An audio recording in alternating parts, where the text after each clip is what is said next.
So yun, kain po tayo mga kabungsngis. So ito po ulam po ngayon. Manggang hinog. So makikwento ko lang po, nung araw, yung mga bata pa po kami. Madalas, kapag ka natataon na wala po kaming ulam, komo yung lugar po namin, manggahan.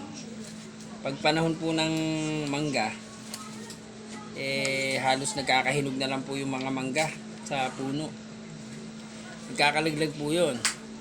Tapos, ginagawa naman po namin, kami nung kapatid ko, pinupulot po namin yon. Tapos, minsan nga po, pag nahulog, yung mga manggang, yung kalahati po, bulok. Minsan, nakikita po kami ng uod eh. Nag-iilagan lang po kami. Pero, ang tamis po ng mangga. Sarap po yung ulam. Gaya po nito. Yan.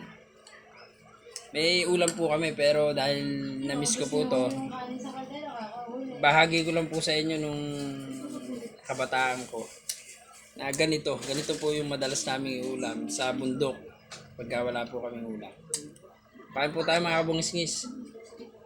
Kaway-kaway naman po sa mga nakaranas mag-ulam ng mangga. At yung kumakain ng mangga na bulok po yung kalahati, kasi yung halos magkita na kayo nung uod, mag-iiwasan na lang kayo. Nag-iisnaban pa po kami. Magandang araw po.